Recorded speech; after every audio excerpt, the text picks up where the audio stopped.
Capítulo 25. Apresentação dos desencarnados. Que princípios regem a apresentação dos espíritos desencarnados aos médiuns humanos? O aspecto que as entidades desencarnadas assumem perante os médiuns humanos quando se comunicam na Terra pode variar infinitamente. Os espíritos superiores, pelo domínio natural que exercem sobre as células psicossomáticas, podem adotar a apresentação que mais proveitosa se lhes afigure, com vistas à obra meritória que se propõem a realizar. Entretanto, essa maneira de intercâmbio não é a mais comum, porque, de modo geral, os desencarnados impressionam os instrumentos mediúnicos encarnados na forma em que efetivamente se encontram. De certo, não falta indumentária digna às criaturas que se emanciparam do vaso físico, roupagem, toda ela confeccionada com esmero e carinho por mãos hábeis e nobres da esfera extrafísica. É importante considerar, todavia, que os espíritos desencarnados, mesmo os de classe inferior, guardam a faculdade de exteriorizar os fluidos plasticizantes que lhes são peculiares. Espécie de aglutininas mentais com que envolvem a mente mediúnica encarnada. Recursos esses nos quais plasmam, como lhes seja possível, as imagens que desejam expressar e que adquirem para as percepções do médium coloração e movimento, fazendo-o exprimir-se ou agir em comportamento semelhante ao passivo comum na hipnose provocada. Tais fenômenos, porém, são isolados e apenas se verificam entre o médium e a entidade que o influencia, sem substância na realidade prática, qual ocorre no campo das sugestões durante a interligação mento-psíquica entre o hipnotizado e o hipnotizador. Como interpretaremos a existência de roupas, calçados e peças protéticas nas entidades desencarnadas se tais petrechos são inanimados, não sendo dirigidos de modo direto pela mente?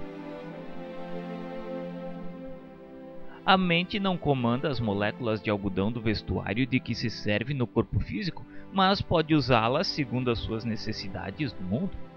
Ocorre o mesmo no plano espiritual, em que nos utilizamos das possibilidades ao nosso alcance para atender a esse ou aquele imperativo de nossa apresentação.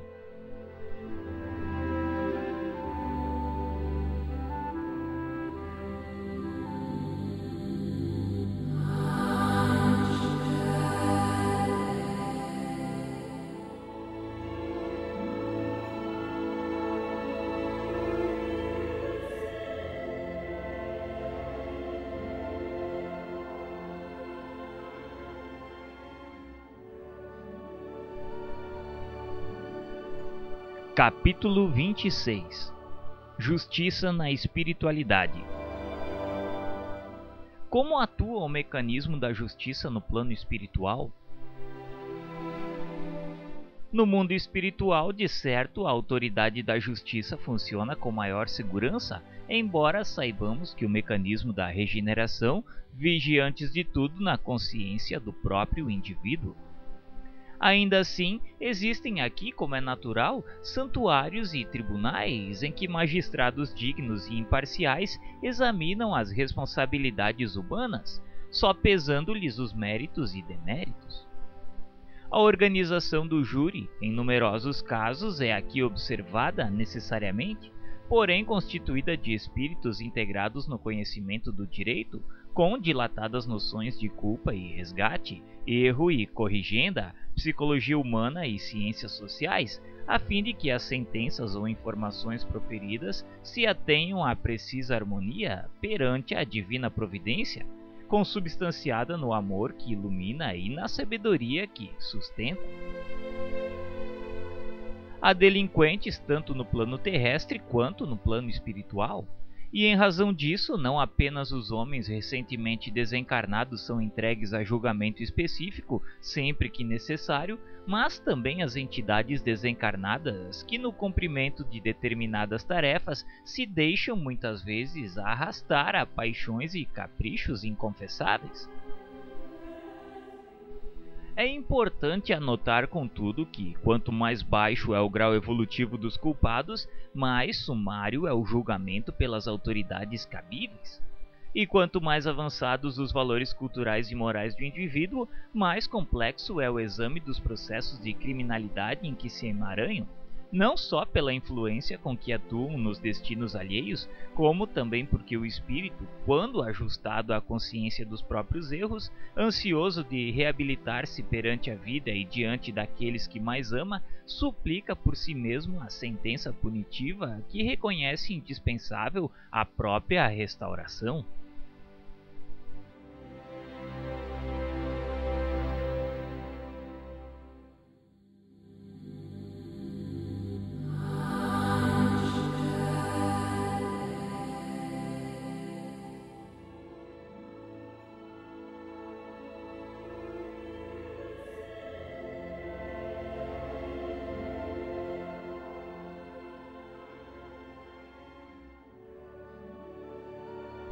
Capítulo 27 Vida Social dos Desencarnados.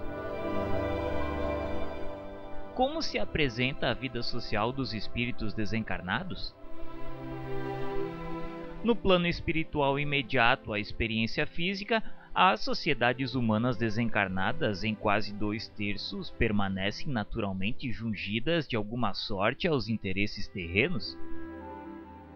Egressas do próprio mundo em que se lhes tramam os elos da retaguarda, quando não se desvairiam nas faixas infernais igualmente imanizadas ao planeta de que se originam, trabalham com ardor, não só pelo próprio adiantamento, como também no auxílio aos que ficaram.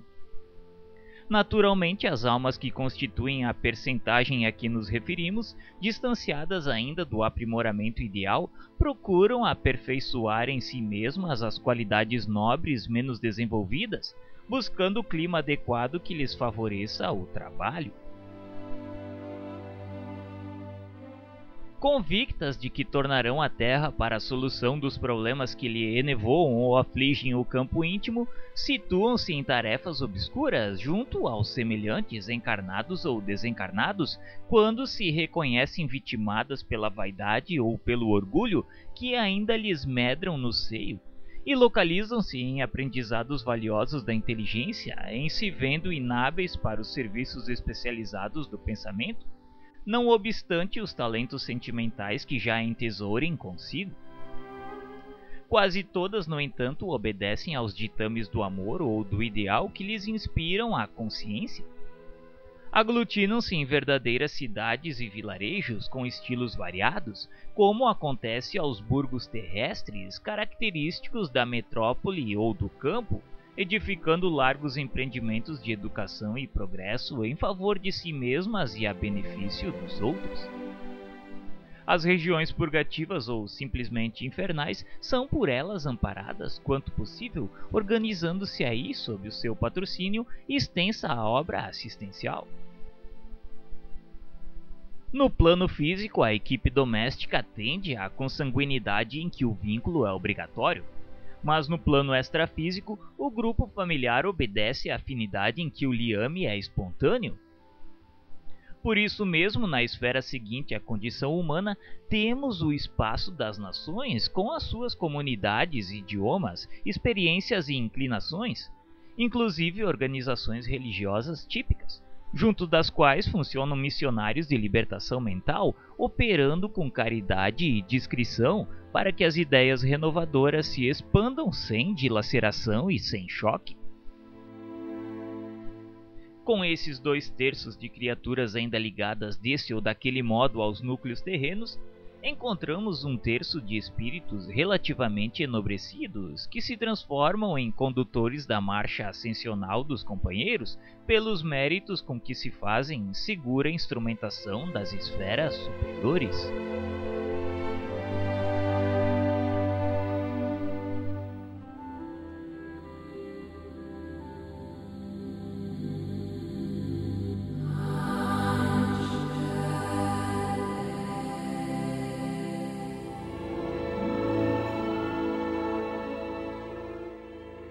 Capítulo 28 Matrimônio e divórcio.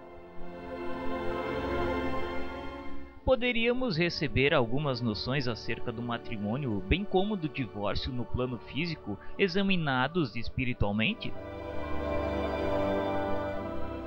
Nas esferas elevadas, as almas superiores identificam motivo de honra no serviço de amparo aos companheiros menos evoluídos que estagiam nos planos inferiores. Não podemos olvidar que, na Terra, o matrimônio pode assumir aspectos variados, objetivando múltiplos fins.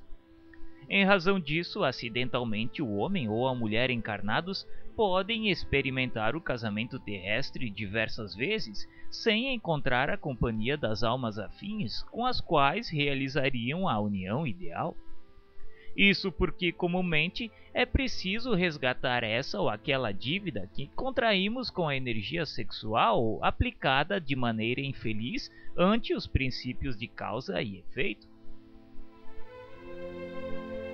Entretanto, se o matrimônio expiatório ocorre em núpcias secundinas, o cônjuge liberado da veste física, quando se ajuste à feição nobre, frequentemente se coloca a serviço da companheira ou do companheiro na retaguarda, no que exercita a compreensão e o amor puro. Quanto à reunião no plano espiritual, é razoável se mantenha aquela em que prevaleça a conjunção dos semelhantes no grau mais elevado da escala de afinidades eletivas.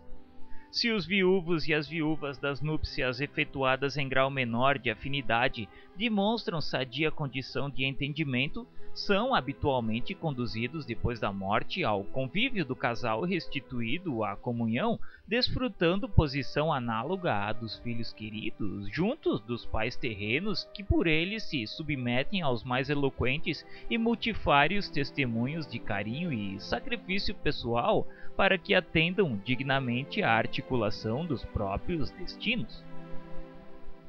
Contudo, se a desesperação do ciúme ou a nuvem do despeito enceguecem esse ou aquele membro da equipe fraterna, os cônjuges reassociados no plano superior amparam-lhe a reencarnação à maneira de benfeitores ocultos, interpretando-lhes a rebelião por sintoma enfermiço sem lhes retirar o apoio amigo, até que se reajustem no tempo.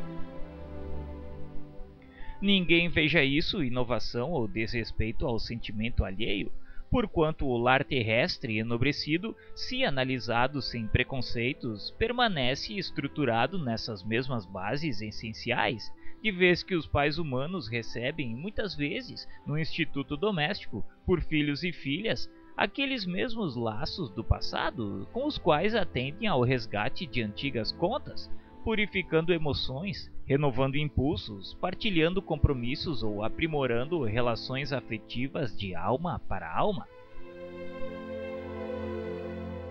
É nessa condição que, em muitas circunstâncias, surgem nas entidades renascentes, sem que o véu da reencarnação lhes esconda de todo a memória, as psiconeuroses e fixações infanto-juvenis, cuja importância na conduta sexual da personalidade é exagerada em excesso pelos sexólogos e psicanalistas da atualidade, carentes de mais amplo contato com as realidades do espírito e da reencarnação, que lhes permitiriam ministrar aos seus pacientes mais efetivo socorro de ordem moral. Quanto ao divórcio, segundo os nossos conhecimentos no plano espiritual, somos de parecer não deva ser facilitado ou estimulado entre os homens, porque não existem na Terra uniões conjugais legalizadas ou não, sem vínculos graves no princípio da responsabilidade assumida em comum. Mal saídos do regime poligâmico, os homens e as mulheres sofrem-lhe ainda as sugestões animalizantes. E por isso mesmo, nas primeiras dificuldades da tarefa a que foram chamados, costumam desertar dos postos de serviço em que a vida os situa, alegando imaginárias incompatibilidades e supostos embaraços, quase sempre simplesmente atribuíveis ao desregrado narcisismo de que são portadores. E com isso exercem viciosa tirania sobre o sistema psíquico do companheiro ou da companheira, mutilados ou doentes, necessitados ou ignorantes, após explorar-lhes o mundo emotivo, quando não se internam pelas aventuras do homicídio ou do suicídio espetaculares com a fuga voluntária de obrigações preciosas. É imperioso assim que a sociedade humana estabeleça regulamentos severos a benefício dos nossos irmãos contumazes na infidelidade aos compromissos assumidos consigo próprios, a benefício deles, para que se não agreguem a maior desgoverno, e a benefício de si mesma, a fim de que não regresse à promiscuidade aviltante das tabas obscuras, em que o princípio e a dignidade da família ainda são plenamente desconhecidos. Entretanto, é imprescindível que o sentimento de humanidade interfira nos casos especiais em que o divórcio é o mal menor que possa surgir entre os grandes males pendentes sobre a fronte do casal, sabendo-se, porém, que os devedores de hoje voltarão amanhã ao acerto das próprias contas.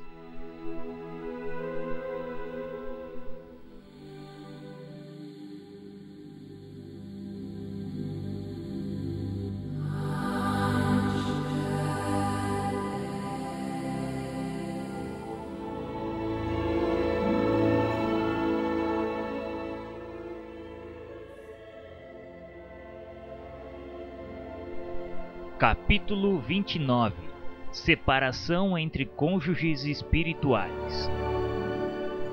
Ocorre separação entre cônjuges espirituais? Pode acontecer, por exemplo, que as autoridades superiores escolham um dos cônjuges para serviço particular entre os homens, atendendo a qualidades especiais que possua e com que deva satisfazer a questões e eventualidades terrestres. Além disso, esse ou aquele cônjuge, após venturoso estágio na esfera superior, necessita regressar aos círculos carnais para experiências difíceis no resgate de compromissos determinados. Em ambas as modalidades de separação, compreensível e justa, o companheiro ou a companheira em condição de superioridade, pelo menos circunstancialmente, roga com êxito a possibilidade de custodiar o objeto de sua veneração e de seu carinho, quase sempre na posição de reencarnados em regime de completa renúncia.